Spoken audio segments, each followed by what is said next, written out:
Assalamualaikum warahmatullahi wabarakatuh. Selamat pagi anak-anak. Bagaimana kabarnya? Ya, saya harap kalian semua dalam keadaan sehat walafiat ya. Dan jangan lupa untuk selalu menjaga kesehatan. Dan di sini walaupun kita belajar di rumah, saya harap juga kepada adik-adik semua untuk tetap semangat dalam mengikuti kegiatan belajar mengajar ini secara daring ya atau jarak jauh. Dan langsung saja kita di sini berjumpa lagi pada mata pelajaran Al-Quran Hadis ya. Dan pada pertemuan kali ini kita nanti akan membahas soal-soal yang telah pernah maksud saya di sini soal-soal yang sudah kita kerjakan pada formatif kemarin atau tepatnya di minggu kemarin. Nah, di sini nanti saya akan mereview kembali atau membahas kembali dari soal yang sudah adik-adik kerjakan ya. Di situ nanti supaya adik-adik mengetahui jawaban mana yang nantinya benar atau jawaban yang benar. Di situ nanti bisa adik-adik jadikan acuan untuk menjawab soal yang kemudian hari atau mungkin di ujian selanjutnya itu nanti ditampilkan lagi. Nah, seperti itu ya. Jadi langsung saja memasuki ke pembahasannya. Namun sebelum saya memulainya, alangkah baiknya kita memulai pertemuan kita pada hari ini dengan membaca basmalah bersama-sama. Bismillahirrahmanirrahim. Jadi langsung saja di sini saya sudah masuk ke dalam ini ya, ke dalam soalnya. Di sini soal Al-Qur'an kelas 7 semester 1 ya. Jadi soal yang pertama, perenungan terhadap ayat-ayat Allah akan menghasilkan yang A. kemapanan hidup, atau yang B. kekayaan yang tak terduga, atau yang C. kecintaan mendalam pada Allah, atau yang D. pikiran yang bebas. Ya, di sini jika kita mengingat kembali materi yang sudah pernah kita pelajari, jawaban yang tepat adalah yang C. kecintaan mendalam pada Allah Subhanahu wa taala. Jadi jawaban yang benar adalah yang C. Kemudian soal yang nomor 2, dalam susunan mushaf Al-Quran, surat Ali Imran menempati urutan surat yang surat Ali Imran itu menempati urutan surat yang ketiga ya. Jadi jawabannya yang benar adalah yang C. Kemudian langsung saja nomor 3 di sini ya, langsung ke nomor 3. Orang yang cerdas adalah orang yang lebih banyak berbuat untuk kebaikan di masa A. lampau, atau B. sekarang, atau C. dekat, atau yang D. mendatang. Jadi orang yang cerdas itu dia akan cenderung mempersiapkan diri ya untuk kehidupan di masa mendatang. Jadi jawaban yang tepat di sini adalah yang D. mendatang. Kemudian soal nomor 4, kesempurnaan manusia ditunjukkan dengan dimilikinya akal dan yang A. keluarga, B. panca indera, atau C. sahabat karib, atau D. hati nurani. Jadi di sini kesempurnaan manusia itu ketika di situ akal sehatnya juga sudah sudah baik atau istilahnya berfungsi dengan baik, maka di situ harus diimbangi dengan hati nurani ya. Jawaban yang benar adalah yang D. Lanjut nomor 5. Dalam surat Asy-Syams ayat 1, Allah Subhanahu wa taala bersumpah dengan menyebutkan salah satu ciptaannya, yaitu di dalam surat Asy-Syams ya, ingat kembali. Jadi di dalam surat Asy-Syams di situ kita berpacu atau berpatok pada nama surat tersebut, yaitu dari Asy-Syams. Asy-Syams sendiri itu artinya adalah matahari. Jadi jawaban yang benar adalah yang B. matahari ya, yang seperti itu. Langsung ke soal yang nomor 6. Wal qamari idza talaha. Arti dari lafaz tersebut adalah wal qamari ya. Di sini wal qamari idza talaha, arti dari al qamar atau wal qamar di situ adalah A. bulan ya. Kalau yang matahari tadi kan Asy-Syams ya. Jadi kalau bulan atau wal qamar itu artinya adalah bulan. Jadi jawaban yang benar adalah yang A. Lanjut ke soal yang nomor 7. Dalam surat Asy-Syams ayat 10 disebutkan mengenai orang-orang yang merugi dan mengotori jiwanya, yaitu kaum Nabi Saleh alaihi salam yang bernama seperti yang sudah saya sampaikan di pertemuan-pertemuan yang sebelumnya, ya, dalam ayat 10 Asyam itu disebutkan ya mengenai orang-orang yang merugi, yaitu namanya atau kaumnya Nabi Soleh itu bernama, ya, yang A di sini Samud, B Quraisy atau C Kan'an atau D Bani Israel. Jadi jawaban yang benar di sini adalah yang A, kaum Samud ya. Nah, nomor 8, lafadz maksud saya di sini arti lafadz ghadabi pada hadis riwayat Bukhari adalah ghadabi. Ghadabi itu ini ya, artinya itu dalam bahasa Arabnya itu marah. Namun di sini berhubung dikaitkan dengan zat yang maha kuasa atau Allah Subhanahu wa taala, itu dia artinya menjadi kemurkaanku ya.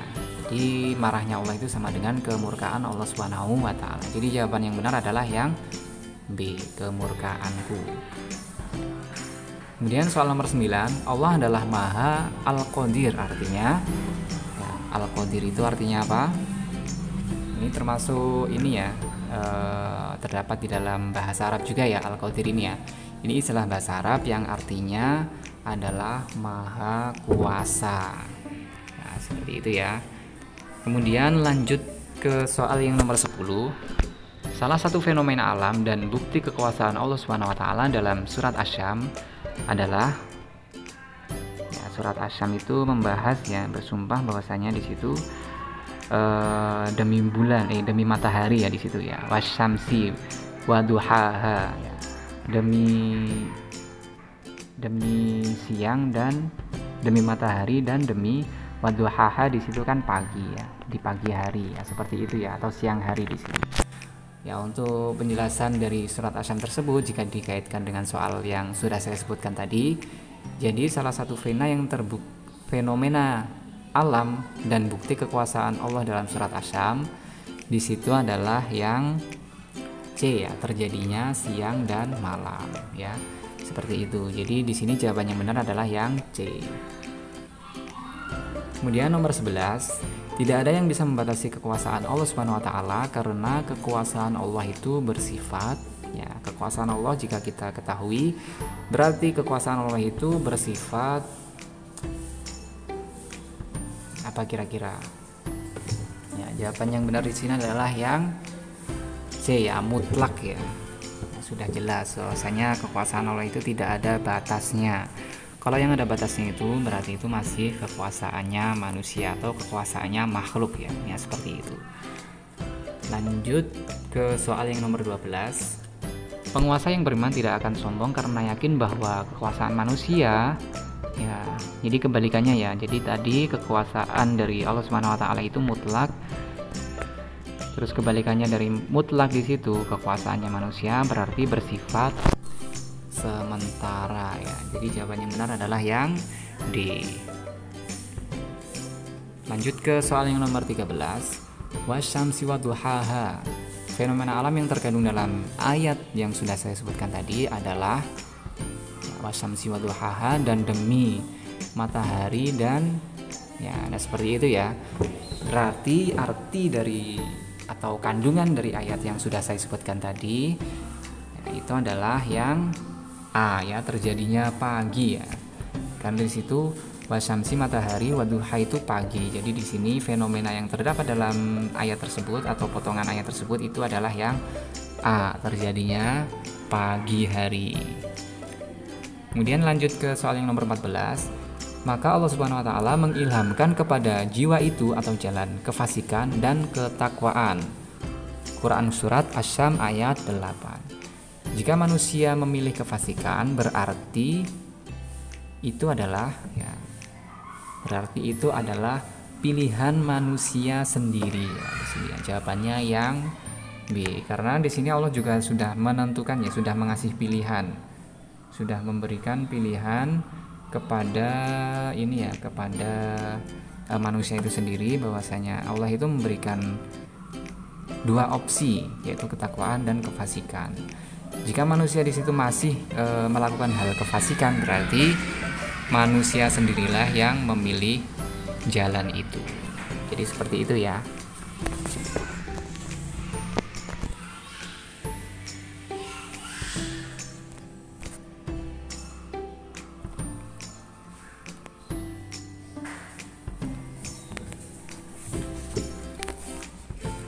Jadi jawaban yang benar di sini adalah yang B. Kemudian di sini lanjut ke soal yang nomor 15. Bumi berputar pada porosnya hingga terjadi siang dan malam. Fenomena alam seperti ini sesuai dengan kandungan surat Asy-Syams ayat.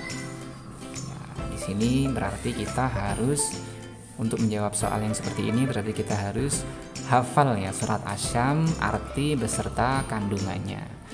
Jadi bukan berarti menghafal di sini berat, tapi kalau di sini kita tahu cara menghafalnya, kita cukup menghafalkan kata kuncinya saja.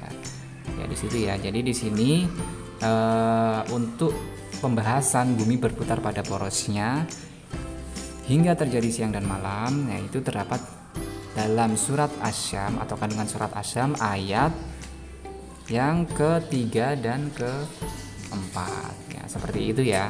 Jadi untuk Al-Quran hadis ini, jadi adik-adik itu perlu banyak menghafal surat yang sudah saya rekomendasikan. Jadi apabila di situ babnya tentang surat Asy-Syams atau berkaitan dengan surat Asy-Syams, maka di situ surat Asy-Syamsnya juga harus dihafalkan. Kemudian juga arti-artinya dan isi kandungannya secara umumnya ya. Jadi kalau kita sudah mengetahui apa isinya, otomatis kita juga maksud saya di sini apabila kita sudah mengetahui arti dari surat tersebut ya, misalnya surat Asy-Syams, maka kita juga pasti nanti akan tahu maksud dari arti tersebut. Kurang lebihnya seperti itu ya. Jadi langsung lanjut ke soal yang nomor 16. Sesungguhnya beruntunglah orang yang menyucikan jiwa. Surat Asy-Syams ayat 9. Maksud dari mensucikan jiwa pada ayat tersebut adalah ya, maksudnya di sini adalah yang ya, orang yang taat perintah Allah Subhanahu wa taala. Ya, jadi kebalikan dari yang tadi ya. Jadi apabila berbuat kefasikan ya, seperti yang ada di tadi, berarti dia tidak taat ya. Dan itu termasuk pilihannya sendiri. Tetapi di sini maksud dari mensucikan jiwa pada ayat tersebut adalah orang yang taat kepada Allah Subhanahu wa taala. Kemudian lanjut ke soal yang nomor 17. Langit dan bumi dengan segala macam atributnya berupa planet-planet dan galaksi merupakan fenomena alam yang terkandung dalam surat. Ya, ini juga adik-adik semua juga harus menghafalkan suratnya ya, dan kandungannya dan artinya. Apabila adik-adik di situ sudah mengetahui ya, minimal tahu artinya, adik-adik bisa menjawab soal-soal yang modelnya seperti ini. Jadi di sini jawaban yang tepat untuk nomor 17 ini adalah terkandung dalam surat Asy-Syams ayat 5 ya. Jadi masih seputar surat Asy-Syams, maka di sini pilihannya juga tidak jauh dari surat Asy-Syams tersebut. Jadi langsung ke soal yang nomor 18.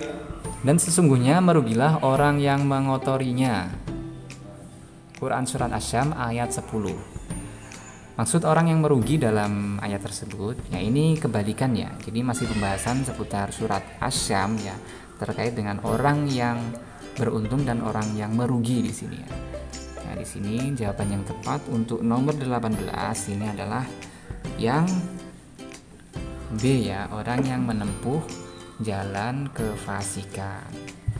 Nah, di sini kita ulang kembali pertanyaannya. Dan sesungguhnya merugilah orang yang mengotorinya.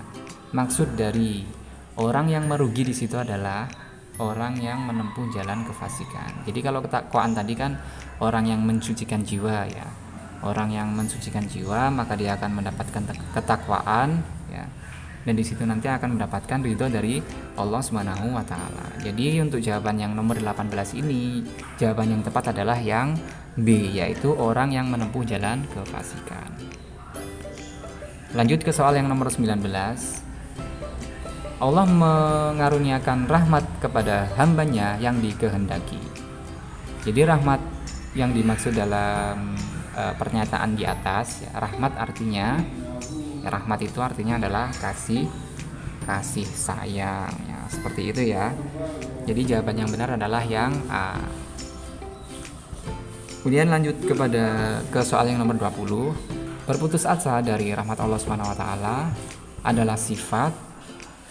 Ya, di sini berputus asa itu termasuk sifat orang-orang yang kafir ya, karena dia sudah tidak yakin bahwasanya di balik permasalahan kita itu ada Allah yang nantinya bisa menyelesaikan masalah kita. Apabila di situ orang-orang tersebut atau orang-orang yang tidak yakin ya atau berputus asa bahwasanya kasih sayang Allah itu ada atau ragu dengan kasih sayang Allah, maka dia itu termasuk orang yang kafir, dan otomatis orang yang seperti ini itu sudah tidak yakin dengan adanya Allah Subhanahu wa taala. Jadi di sini jawaban yang benar adalah yang B.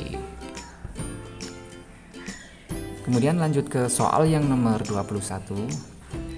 Rahmat Allah dapat berupa yang A pertolongan, B perlindungan, atau C ampunan bagi yang bertobat, atau yang D sandaran.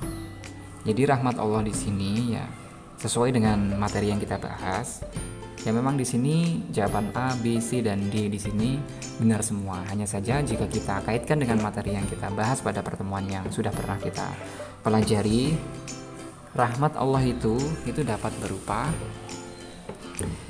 ini ya. Jawaban yang benar adalah yang C, ampunan bagi yang bertobat. Ya, itu adalah termasuk kasih sayang bagi maksud saya di sini kasih sayang Allah Subhanahu wa taala kepada hambanya, yaitu memberi ampunan bagi hamba-hambanya yang mau bertobat. Lanjut kepada soal yang nomor 22. Berputus asa dari rahmat Allah termasuk ya, ini tadi kan sudah kita bahas ya, sudah ada, hanya saja di sini beda konteksnya atau beda yang ditanyakan.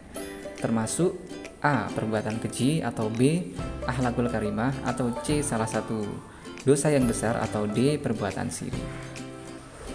Ya, di sini berputus asa dari rahmat Allah Subhanahu wa taala itu termasuk C ya, salah satu dosa yang besar, dan itu sangat tidak diperbolehkan karena di sini itu sangat menyinggung Allah ya, karena dengan adanya tidak percaya dengan rahmatnya Allah Subhanahu wa taala berarti orang tersebut sudah tidak yakin dengan adanya Allah. Maka di sini termasuk kategori dosa yang besar. Jadi jawaban yang benar adalah yang C.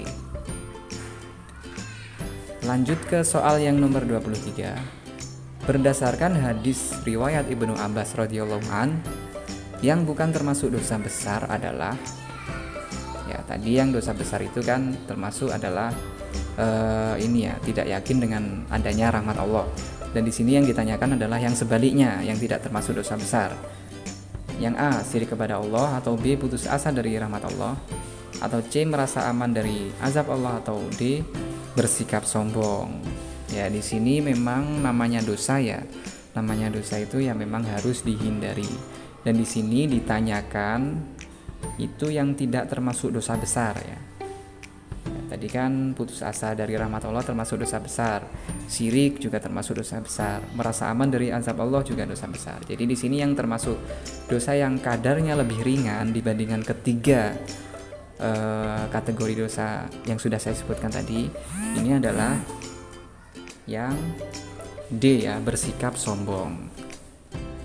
Seperti itu. Kemudian pertanyaan yang nomor 24. Begitu luasnya rahmat Allah Subhanahu wa taala hingga mengalahkan rahmatnya Allah ini sangat besar hingga mengalahkan murkanya. Ya, ini bisa disimpulkan ya, apabila kita itu niat satu keburukan, maka Allah itu tidak mencatatnya ya. Jadi Allah itu tidak marah duluan selagi kita melakukan perbuatan buruk tersebut. Tetapi kalau kita di situ hanya niat saja ya, kita baru angan-angan saja berbuat buruk, maka Allah tidak mencatat dosa kita. Tetapi apabila kita sudah melakukannya, baru Allah nanti akan mencatat dosa yang kita perbuat. Dan apabila kita melakukan kebaikan, niat saja ya, niat saja, di situ kita sudah dihitung satu pahala di situ. Ya, ini adalah bukti bahwa rahmat Allah itu lebih besar daripada murkanya. Apalagi kita kalau melakukan kebaikan tersebut, maka pahalanya akan berlipat ganda. Ya seperti itu ya. Jadi di sini jawaban yang benar adalah yang A, murkanya. Kemudian soal yang terakhir yaitu nomor 25 ya. Allah memberikan pilihan jalan bagi manusia, yaitu ya seperti yang tadi ya sudah kita bahas di awal. Allah memberikan dua jalan, yaitu yang pertama kefasikan dan yang kedua jalan ketakwaan, atau sebaliknya ketakwaan dan jalan kefasikan. Jadi di sini jawaban yang benar adalah yang D ya, kefasikan dan ketakwaan. Ya, jadi materinya untuk pertemuan hari ini cukup sekian. Ya, bagi adik-adik yang sekiranya nilainya masih rendah, bisa ditingkatkan lagi belajarnya, jangan berkecil hati, tetap semangat ya. Dan untuk adik-adik yang di situ nilainya sudah di atas KKM atau sudah bagus, maka di situ ditingkatkan lagi ya, ditingkatkan lagi dan dipertahankan supaya nanti ketika menghadapi ujian nanti itu adik-adik bisa menghadapinya dengan mudah ya, seperti yang adik-adik kerjakan di formatif minggu kemarin. Dan selain itu adik-adik juga saya harap bisa menerapkan dari materi yang sudah saya sampaikan ke dalam masyarakat ya, seperti itu ya, dalam kehidupan sehari-hari diamalkan supaya nanti ilmu yang kita peroleh itu bisa bermanfaat baik di dunia maupun di akhirat. Ya, mungkin itu saja pertemuan dari saya. Ada salah kata mohon maaf yang sebesar-besarnya. Sekian, wassalamualaikum warahmatullahi wabarakatuh.